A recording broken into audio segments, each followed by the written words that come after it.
నా పేరు కళ్యాణ్, నా మిస్సెస్ పేరు లావణ్య. మేము తాళగోకవరం నుంచి వచ్చాము. అయితే నా మ్యారేజ్ అయ్యి 2020లో నా మ్యారేజ్ అయింది. 3 సంవత్సరాల వరకు పిల్లలు లేరు నాకు. అయితే చాలా మాటలు ఫ్రెండ్స్, తర్వాత చుట్టాలు 3 సంవత్సరాలు అయింది, లేట్ అయింది, లేటుగానే ఇంకా పిల్లలు ఉంటారా లేరని చెప్పేసి అని నాలో టెన్షన్, చుట్టుపక్కల వాళ్ళు అనడం.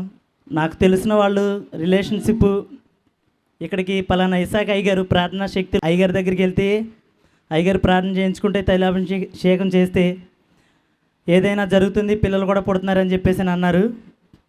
ఆ మాట విని నేను నా భార్యను తీసుకొని 2020లో ఇక్కడ రావడం జరిగింది. అయ్యగారితో ప్రార్థన చేయించుకున్నాను. మరుసటి నెలే కన్సీవ్ అయింది.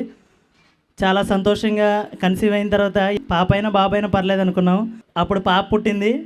పాప పుట్టిన తర్వాత మా చెల్లికి 4 ఆడపిల్లలు, చిన్న చెల్లికి 2 ఆడపిల్లలు, నాకు మళ్ళీ ఆడపిల్ల కలిగింది. అయ్యా ఈసారి కన్సీవ్ అయితే మగపిల్లడు కావాలని నేను మనసులో అనుకొని నేను అయ్యగారితో కూడా ప్రార్థన చేయించుకున్నాను.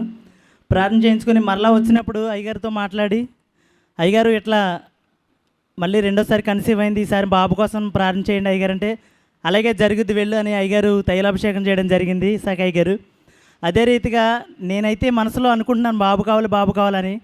కానీ మా వాళ్ళందరూ రిలేషన్షిప్ అలాగే చుట్టాలందరూ కూడా మళ్ళీ ఆడపిల్ల పుడుతుందేమో, ఇప్పుడు అందరూ ఆడపిల్లలు పుట్టారు అని చెప్పేసి అని చాలామంది అనుకున్నారు. కానీ నా ఆలోచనలకి అందరి ఆలోచనలకి దేవుడు ఆలోచనలు వేరైంది. ఇసాక్ అయ్యగారు అభిషేకం ఇచ్చి నీకు ఈసారి మగపిల్లడు పుడతాడు వెళ్ళు అని చెప్పేసి నాన్న అన్నారు.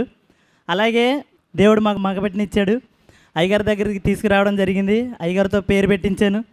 ఇప్పటికి 13 రోజులు అయిందండి. ఈ చిన్న సాక్ష్యం దేవుడు దీవించునుగా.